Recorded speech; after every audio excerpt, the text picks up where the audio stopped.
Welcome to another episode of Kirandad Moto Vlog and for today's video, medyo iba naman yung pag-uusapan natin no kasi actually wala lang akong magawa and since sayang yung oras and at the same time uh, kaka-acquire lang natin ng dalawa nating bagong camera camera body. We have a Sony ZV-E10 and Sony ZV-1 Mark II. Yan. So yung ZV-E10 yung currently ginagamit natin with just the kit lens. Yan. So bali ito yung most probably na magiging main camera natin, primary setup natin. And for the meantime, pinag-aaralan ko pa ng husto kasi yun nga, nasa atin itong Sony ZV-1 Mark II. Yan. So, parehas naman silang video-centric camera. Parehas din silang capable of shooting good stills or photos. However, syempre may mga kanya-kanya silang pros and cons. And currently, yun yung medyo tinitimbang pa natin and iisipan natin ng mabuti kung alin yung ikikip natin at alin yung i-let go natin. However, hindi naman po yan yung topic natin for today na i-share ko lang kasi nga yun nga dahil wala naman tayo magawa uh, gamitin na lang natin yung oras natin para sa paggawa ng another content or another video or episode. Since yun nga magaganda yung ating camera body ngayon, gamitin natin ang gamitin no hanggat nasa atin pa. Anyways, ang ating pag-uusapan for today is about photography. Yan. Gusto ko lang din i-share yung aking mga personal point of views, yung aking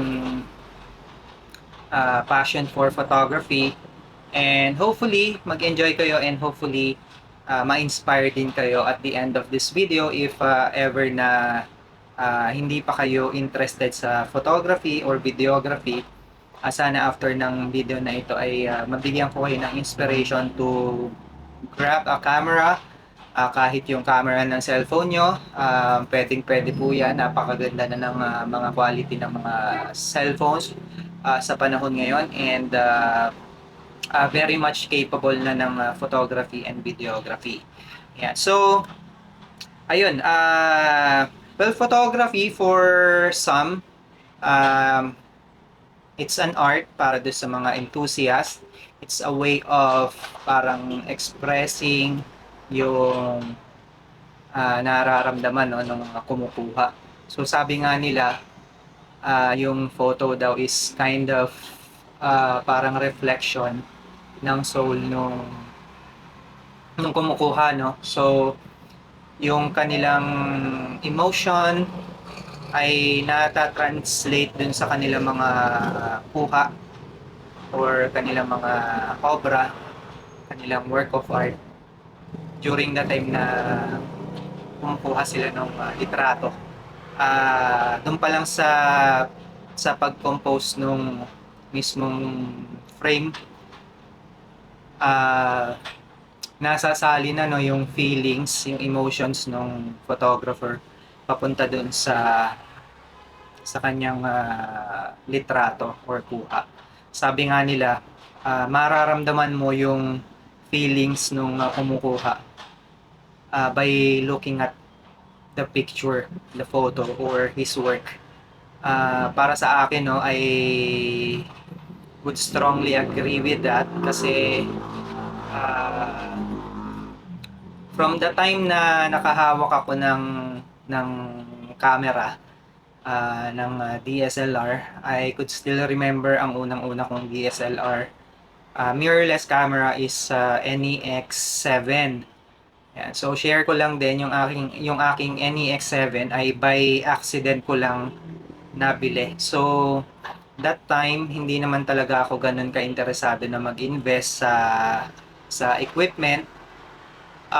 Mahilig ako sa photography, yes, pero not to the extent na parang gagastos ako ng thousands of pesos para bumili na equipment. However, one day nagbabrowse ako sa marketplace And nakita ko itong seller na nag-post nitong isang set ng camera. Ano siya, no? NEX7 nga. Sony NEX7 is a mirrorless camera na proper mirrorless na rin siya, no? So, entry level pero napaka-capable na rin. May kasama siyang tatlong prime lenses, vintage lenses, which are isang 35mm f2, isang 50mm f1.4, and isang 85mm na f2 again.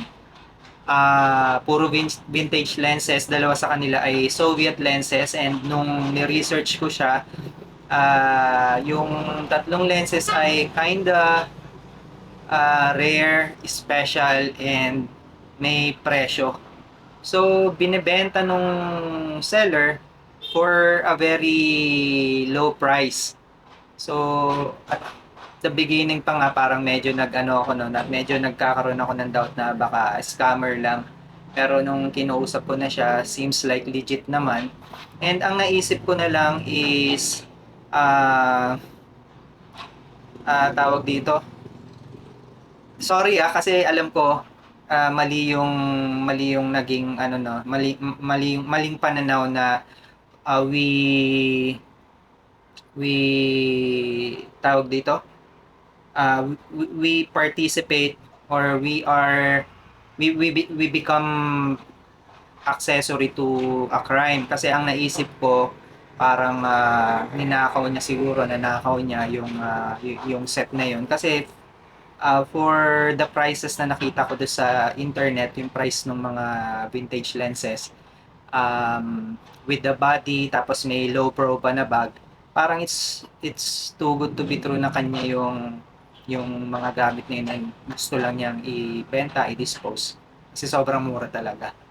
Well, anyways, ayun nga, please don't judge me. Na-excite ako, and sabi ko, bahala na. Kung ninakaw man yan or kung saan man galing, or if sa kanya lang sa kanya talaga, and baka kailangan lang niya ng mabilis sa pera, I went for it. I pulled the trigger, met up with the seller, and yun nga, legit naman, nasa akin yung nai-present naman niya yung mga items na bibilin ko. And yan, just for all of you to have reference, yan, ito yung mga lenses na until now hindi ko talaga siya pinakawalan kasi yun nga, medyo mahal siya no sa nandito yung isa, medyo mahal siya sa market, no, sa international market. Yan, so simulan natin do sa 35mm. So ito yung 35mm. Sorry hindi naka-on yung ating product showcase. Hindi ko na lang in-on kasi para hindi mawala yung focus sa mukha natin. Kasi natatakot ako na mawala yung focus sa mukha natin. Yan. Anyways, ito yung 35mm. Yan. F2. So this is Soviet lens. May kasama itong parang pouch na hard case na bilog na lalagyan niya. Tapos meron siyang kasamang tatlong filters. Isang green, isang orange, saka isang clear. So upon researching, yung mga lens, I mean yung mga filters na kasama niya ay ginagamit if gagamitin mo siya for black and white. So may kakaibang character yung magiging output, and very much retro, very much Soviet yung dating ng output ng mga photos. And then ito yung 50mm. Ayan. So this is an Olympus. Yan, OM system. And this is f1.4. So ito yung pinakamabilis sa lahat ng lens natin. So ito ginagamit ko pagka low light gabi, and gusto kong pumitik, gusto kong mag photo walk. This is the one that I use kasi nga ito yung pinakamabilis. Meaning ito yung pinaka maganda yung yung sagap ng lighting. So doon sa mga may knowledge sa photography, the lower the number of f-stop, yun yung kanya aperture, the more sensitive it is to light, the faster it is kasi nga mas maraming pumapasok na ilaw, hindi nahihirapan yung sensor ng camera. So bali mabilis yung shutter speed niya, no? You don't have to have very fast shutter speed para lang maging crispy yung kuha, hindi siya blurred. Mabilis yung close and open ng shutter window. So ito yung ginagamit ko. This is 50, and then lahat sila, no, since it's kind of old, medyo may kabigatan sila. So yun yung parang downside niya. And all of these are manual focus rings. Yan. So dito ka matututo kasi walang autofocus na tutulong sa'yo para ma-focus mo in the right position yung iyong mga subjects. So you really have to rely on your skills with these kinds of lenses. Now, ito naman yung 85. Tama ba? 85? Check natin. Hindi ko na matanda. Kasi ito yung pinakabihira kong gamitin. Ah, hindi ko na siya matandaan.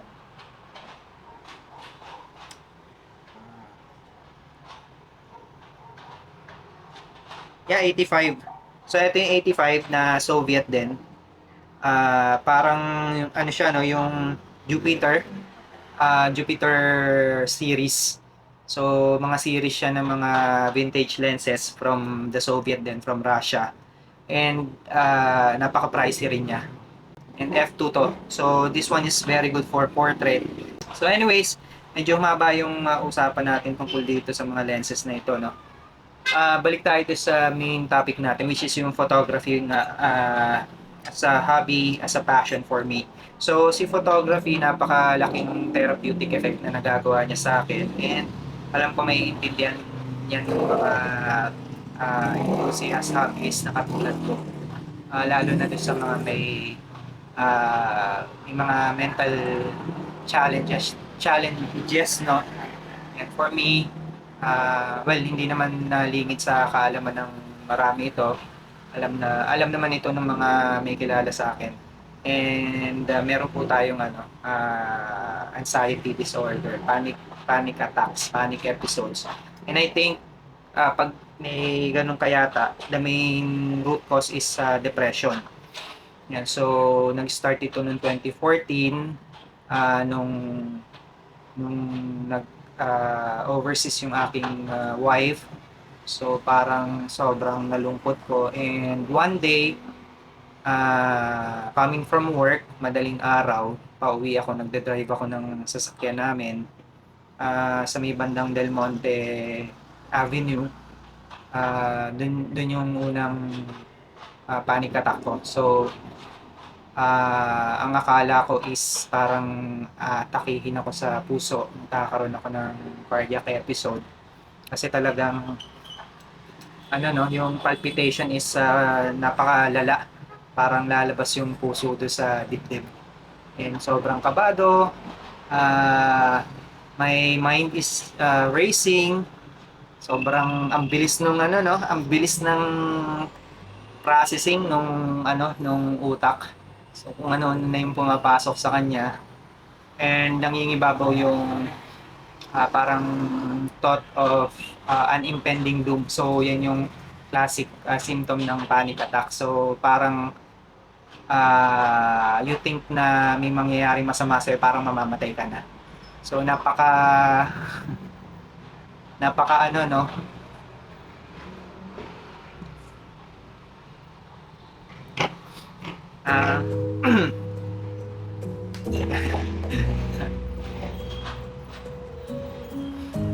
Sorry. Medyo naging emotional ako.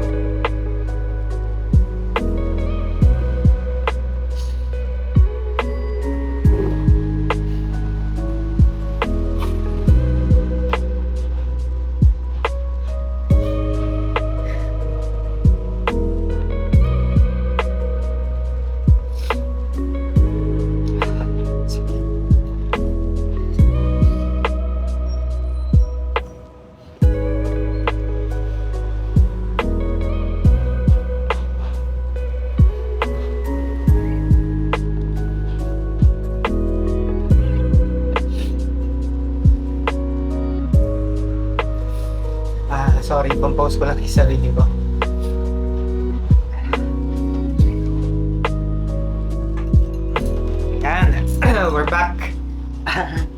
Pasensya na po. Medyo naging emotional ako kasi ah, for the longest time, no? Ngayon ko lang uli ni-recall yung moment na yun. Napaka-unforgettable nung moment na yun and sa tingin ko, hinding-hindi na siya mawawala sa memory natin, no? Napaka-traumatic nung memory na yun. So, yun. Ah, Parang kala ko mamamatay na ako, parang kala ko aatakihin ako sa puso. So, what I did was, I went out the car, tumingin-tingin ako sa paligid, naghahanap ako actually ng tao na mahihinga ng saklolo. So, yun yung bala ko talaga, no? Humingi ng saklolo sa kung sino man yung una makikita ko doon sa lugar na kung saan ako tumigil. Sa may ano yun, no? Yung presinto doon, yung may tulay, may ilog. So, doon ako tumigil. Before yun, bago magtulay. So, yung gasolinahan na sea oil yata yun. And then, wala akong makita kasi madaling araw siya, 4 a.m. Pauwi ako from work. Walang tao. So, sabi ko, patay, paano na to? Mukhang katapusan ko na yata. So, ang ginawa ko, since wala naman na talaga akong magagawa, wala akong mahinga ng tulong, walang tao, sumakay ulit ako and ang plano ko is itakbo yung sarili ko sa Chinese Gen. So, medyo malapit-lapit na yung Chinese General Hospital na yun yung pinakamalapit na hospital kung saan man ako huminto noong time na yun. Yun na lang inaisip ko. So, dali-dali akong sumakay sa sasakyan, hinarurot ko yung sasakyan and then yun nga, I went on my way to CGH, Chinese General Hospital. And then, on the way, parang mga a few minutes passed by. Parang mellow down na yung nararamdaman ko na parang kinakabahan ako, parang nagpapalpitate ako, parang feeling ko mamamatay ako. So slowly, parang nawawala na siya. And binagalan ko na yung takbo ko. Pinakiramdaman ko siya, sabi ko, nawawala naman na siya. Pero nandun pa rin siya, no? Sobrang nandun pa rin siya since first time yung attack na yun. So, talagang very traumatic. So, yun, habang umaandar, nawala siya na nawala hanggang sa parang halos wala na. Pero nandun pa rin kasi ano siya, first time yung attack niya. So, parang ano siya, no? Nakatatak na siya sa utak mo. And then, yun nga, ginawa ko, hindi ko na lang tinuloy yung pagpunta sa CGH. And then, I went directly home. Humiga ako, parang hilong-hilo ako, parang akong yung lumulutang. Parang, alam mo yun, parang wobbly, disoriented. So, ginawa ko, nagpahinga na lang ako. And, yun, pagising ko, ganun pa rin, parang nakabahan pa rin ako. Kasi first time nga so parang nandun yung pinaka full impact niya sa utak ko. And then, hindi ako makasakay ng kotse. So yun yung parang parang naging trigger yung nagde-drive ako. Yun yung naging trigger niya, nagde-drive ako nasa loob ako ng kotse. So anong nangyari is hindi ako makasakay ng kotse kasi parang feeling ko mauulit siya. Pero dahil nagwo-work tayo that time, kailangan ko talagang pumasok. So napilitan akong gamitin pa rin yung kotse. Pero grabe, parang 10 to 20 kph lang yung takbo. Kasi pagka bumibili siya, sobrang lula ako. Dahil nandun nga yung feeling pa na parang lumulutang ako, parang lightheaded. So, pag may lula, pag mabilis yung takbo ng sasakyan, talagang, shit, ito na naman siya, parang aatake na naman. So, that went on for days, weeks, months, 6 months ang pagkakatanda ko na itinagal nung parang mga aftershocks. And sobrang hirap na hirap ako nun. Talagang ah, parang gusto ko na sumuko, no? Parang hindi ko naman inano, no? Hindi ko naman parang iniisip na parang gusto ko nang mamatay. Pero hirap na hirap ako, parang gusto kong isuko yung nararamdaman ko na pinagdadasal ko talaga na sana mawala siya. And yun nga, ah, during those times, yun nga yung nakahanap ako ng camera set And sobrang laki nung naitulong niya sa aking recovery from from the 6 months na may panic episodes ako. Hindi ako nagpatingin. Actually, tiniis ko siya na parang gusto kong ma-resolve siya no, on my own. And I have the thought, yung parang stereotype na iniisip ko na pagka nagpa-check up ka sa psychologist or psychiatrist and then binigyan ka ng gamot, parang may stereotype na ano no, na may ano yan, may sira na sa ulo yan. May ano na yan, may lamat na yan. Papunta na yan sa pagkabaliw. So, ginawa ko talagang pinilit ko na gumaling on my own. And yun nga, gumaling naman ako. However, after that uh, point, ano na siya, no, parang on and off na siya. So, madali na siyang mag-surface uli. Parang nandyan lang siya. Alam mo yun, para siyang nakabantay lang lagi doon sa likod mo na anytime. Uh, it's ready to devour you again, to attack again. Konting stress, konting problema, pag napuyat ka, pag medyo stressful yung trabaho, yung binigay na trabaho sa work, madali siyang bumabalik. So, nung mga unang months, unang years, napakahirap niya kasi dahil bago nga lang ako doon sa sakit na yun, parang hindi ko siya alam pa i-manage. Hindi ko siya alam i-control. But as years went by, up to this day, sobrang manageable na siya. Alam ko na siyang i-manage, alam ko kung kailan siya atake. So, even before it fully blooms into a full panic attack, nagagawan ko na siya ng paraan, like pupunta ako sa lugar na ako lang mag-isa, magkukulong ako sa room, and then ikakalmo ko ng gusto yung sarili ko kasi pag maraming tao sa paligid, magulo yung paligid, maraming nagsasalita, maingay, medyo kalaban siya no ng mga may panic attack. Hindi ko alam kung it's just me or yung iba ganun din. Pero sa tingin ko ganun din kasi you have to be in a very calm surrounding, peaceful surrounding para lower down mo no, ma-level down mo yung intensity niya. So yun, pupunta ako sa kwarto, mag-isa lang ako, sasarado ko yung pinto or pupunta ako sa CR if nasa labas ako, sasarado rin ako ng pintuan and then kakalmahin ko yung sarili ko na mga ilang minuto and nakokontrol ko na siya. Nakikita mo rin ako pagka nagsisimula ng matake, yung panic. Sobrang daldal ko. Hindi ko alam no kasi kabaliktaran dapat you have to be peaceful para ano mo no, ma-mellow down mo. Pero during the beginning of the attacks, parang gusto kong magsalita ako na magsalita, may kakwentuhan ako. Ang nakikita kong reason being is parang para ma-divert yung attention. So, kung ano man yung nararamdaman ko na kaba, madadivert siya kasi pag kami kinausap ka, syempre mag-focus yung utak mo dun sa pinag-uusapan niyo. So, effective siya in a way, pero ang gagawin ko nun, pagka yun talagang, ayun, pagpasimula pa lang, yun yung gagawin ko, sorry. So, naalala ko na pagpasimula pa lang, yun yung gagawin ko, maghahanap ako ng kausap, may kakausapin ako, katabi ko, or kung sino man yung malapit sa akin, talagang chichikahin ko, no? And then pagka talagang paputok na yung panic, full bloom na siya, yun yung time na kailangan ko na talagang pumunta sa lugar na tahimik. So, magkukulong ako. And then, meron pa nga one time, no? Ito yung isa sa pinakamalalang atake na hindi ko rin talaga makakalimutan. Galing kami sa Singapore, kay wife, nagbakasyon kami, kasama ko yung anak ko, si Kit.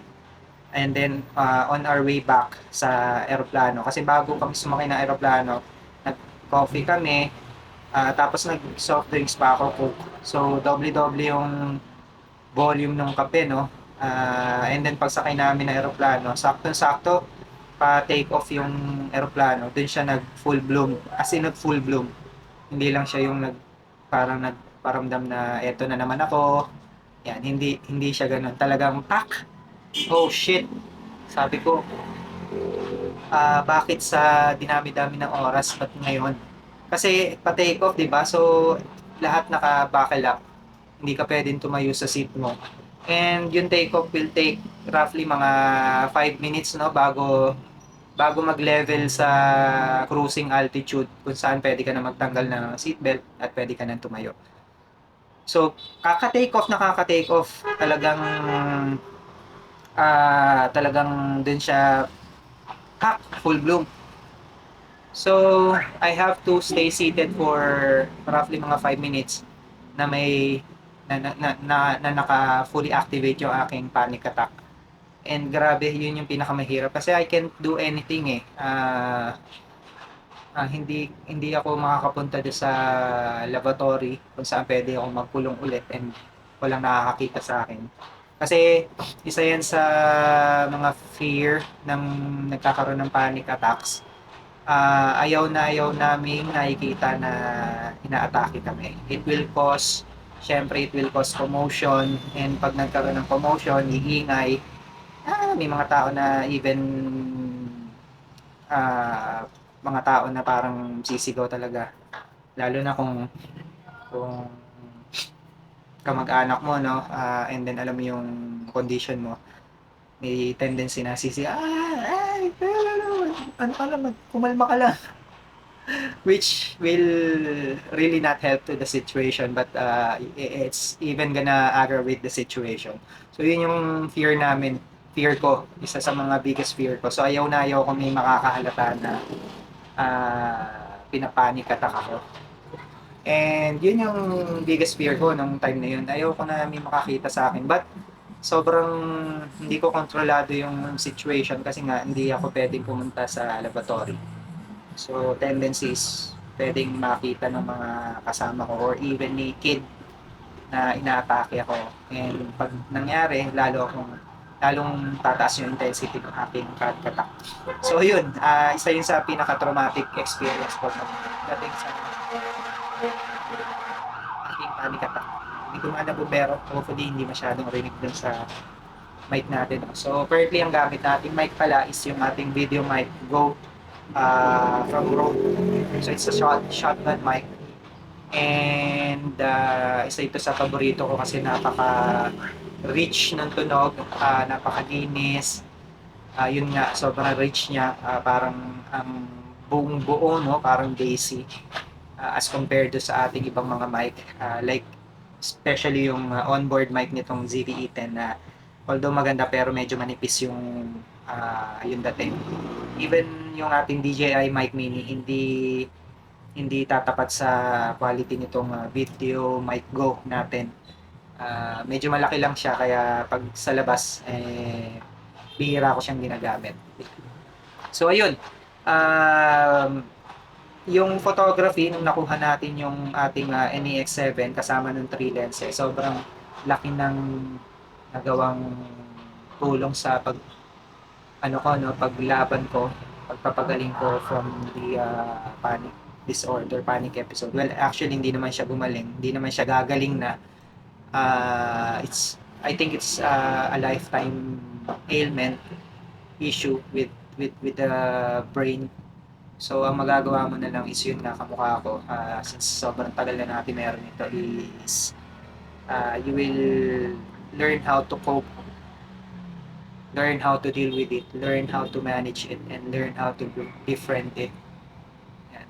You have to befriend it, otherwise kakainin ka niya ng buong buo and it might end up nasty.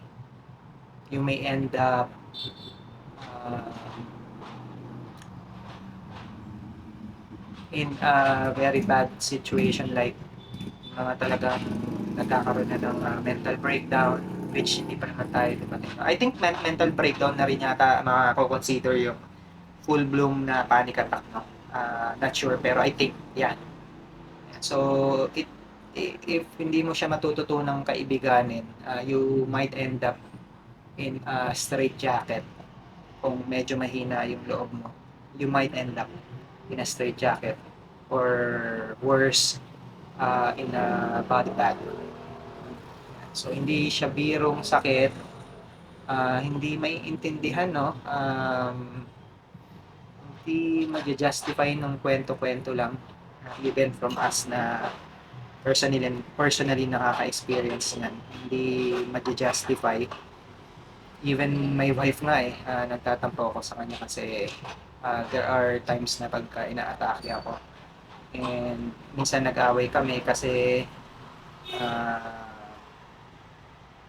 sobrang sungit ko sa kanya, and then siya naman pagod, nag, nag fought back. So nag-clash kami, and pinapaliwanag ko sa kanya na dapat siya yung nag-a-adjust kasi yung sa akin is uncontrollable, no? Pagka nag-full blood na siya,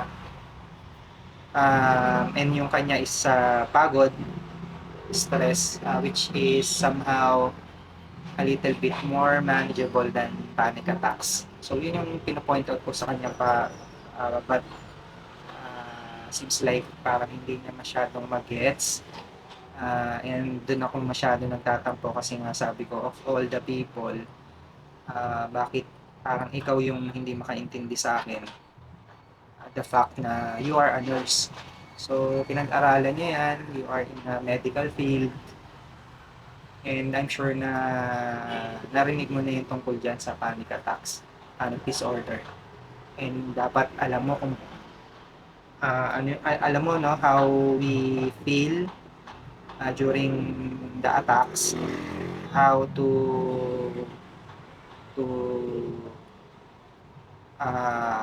ano bang tawag dito, how to parang ikalma kami, no, how to deal with it. Yan. And yun nga, parang siya pa yung hindi makaintindi. So sobrang sama ng loob ko talaga nung mga times na yun. And yun nga, mahirap siya ipaliwanag kasi yun nga, wife ko na, nurse pa siya, hindi niya masyadong magets. And I think the only time na maiintindihan to ng kikinig sa atin is by being in it, being in our shoes, experiencing it firsthand. Otherwise, kahit anong paliwanag namin, hindi talaga maiintindihan. Impossible na maintindihan. Ayan, so ayun, uh, the photography taught me a lot. Taught me how to be calm, how to compose myself. Hindi yung composition na pinag-uusapan natin kanina, no, na how to compose a frame. Hindi yun. How to compose myself, how to parang calm myself down. Kasi talaga napaka-peaceful niya, no, pagka habang nagko-compose kami, habang pinipindot namin yung shutter button. Napaka-sarap ng feeling. Kalmadong kalmado. And masaya. Masaya kami. So parang in a way, parang drug siya, no? Which is used to treat or to battle panic disorder. And yan, isi-share din natin yung mga kuha natin. Kasi ako, I'm using Lightroom Mobile. Naka naka ano ako, no, naka-login ako into my account. I'm using a premium account. Yearly ko yung binabayaran kasi may mga features siya na you would only be able to get kapag ka naka-premium subscription ka. And the best thing about it is cloud-based siya.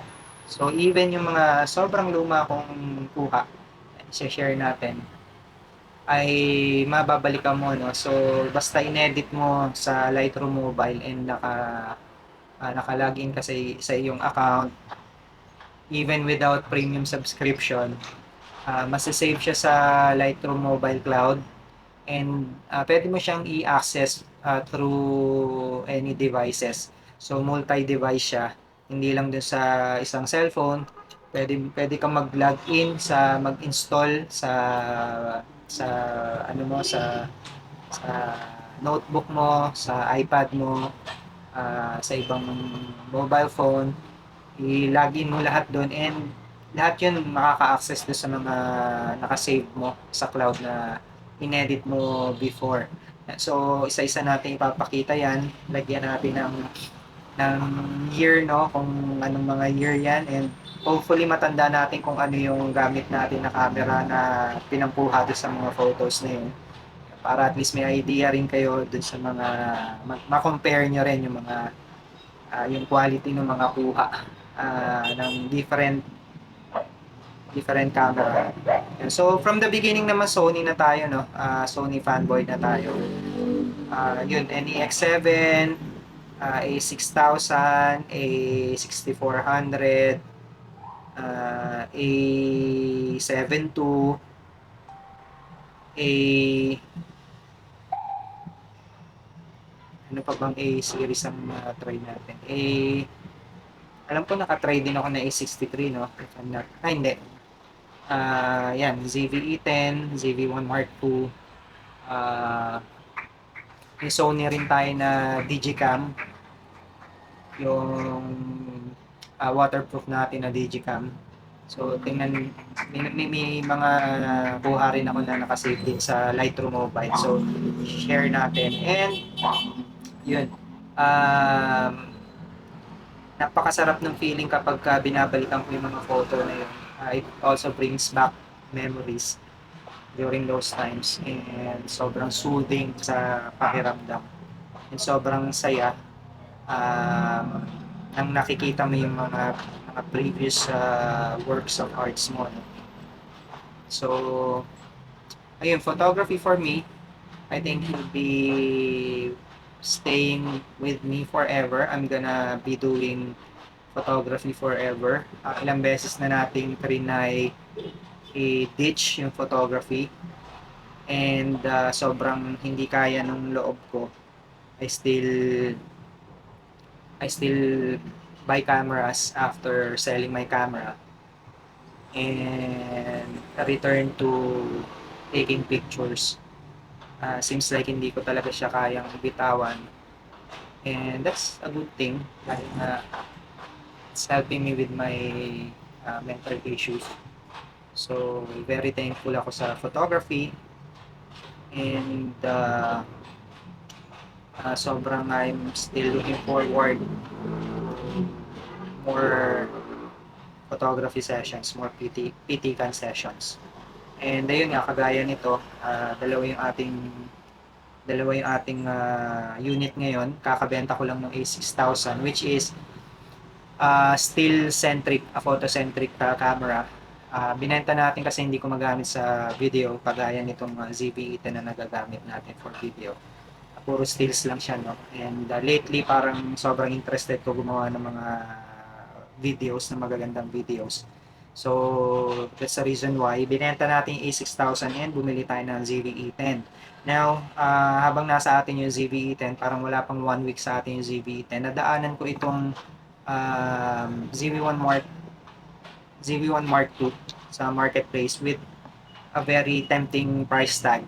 So, kinuha natin siya, and sabi ko, pag-aralan ko na lang kung sino sa kanila yung ikikip ko, and pag nakapag-decide na tayo, ibebenta na lang ulit natin yung iba. Ayan, so, sorry kasi, teka, nawala yung ating, yung ating focal length. So, I think naka 27mm tayo. Ayan. Hindi. I think it's 30. Sorry, hindi na natin matandaan eh. Ilang millimeter yung gamit natin. 30. Try natin 30. 30 ba siya? Well, di bale, hindi ko matandaan kung anong focal length yung gamit natin eh. Nag-turn off yung camera, sabi niya internal temperature too high yata. So, ngayon ko lang siya na-experience kay ZV-E10. The fact na, naka-AC naman tayo. Kaya nga, naka-jacket tayo. So, not sure kung bakit nag-high temp warning siya, and it shut down. And anyways, yun lang. Tapusin na natin. Baka nagre-reklamo na yung camera. Sobrang tagal na natin na nagre-record. And yun, yung sinasabi natin from the very beginning of this video, Shinare ko lang yung aking mga experiences, yung aking mga pakinabang sa photography. And hopefully, yung mga nanonood na kung meron man kayong mga mental issues or wala man, stress lang kayo sa buhay, may mga problema kayo iniisip, baka magkaroon kayo ng interest na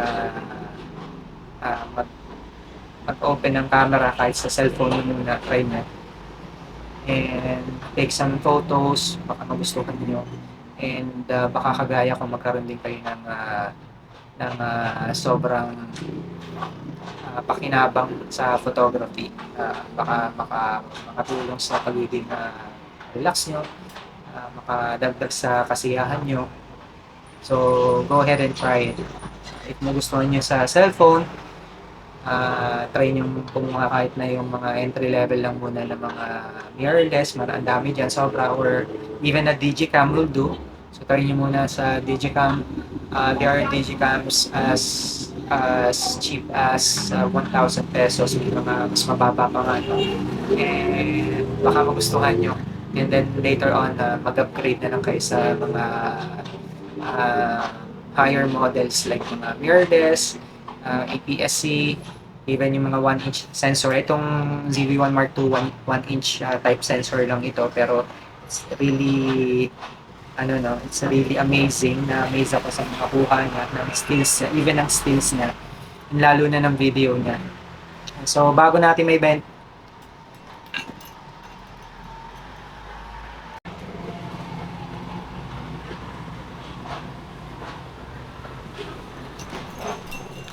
and so for the second time, nag-shutdown siya, internal temperature too high na naman daw. I think I know the reason why.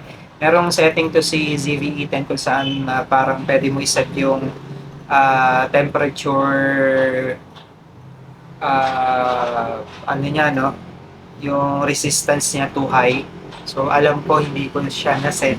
So maybe that's the reason why siya-shutdown siya. Well anyways, yun nga, sana makagawa pa tayo ng video bago natin mabenta itong ZV-1 Mark II. Ito naman susunod nating gagamitin. Gagawa ulit tayo ng talking head. Isip na lang tayo ng topic, and hopefully makagawa tayo ng magandang video gamit ito para at least makita nyo rin yung capability nitong ZV-1 Mark II, no, pagdating sa video. I think para sa akin, para sa opinion ko, no, mas video centric itong ZV-1 Mark II. Mas capable ito at mas maganda yung video na puproduce nito, yung quality ng video. So gagawa rin tayo. Ayan. And yan, thank you so much. And hopefully nag-enjoy kayo sa ating episode for today. Napakahaba, no? Doon sa mga walang ginagawa yan, salamat at pinatulan nyo yung ating video. And hope to see you sa ating mga next episodes. Thank you so much. It's Brian again of Kid and Dad Motovlog. See you in the next video. Peace!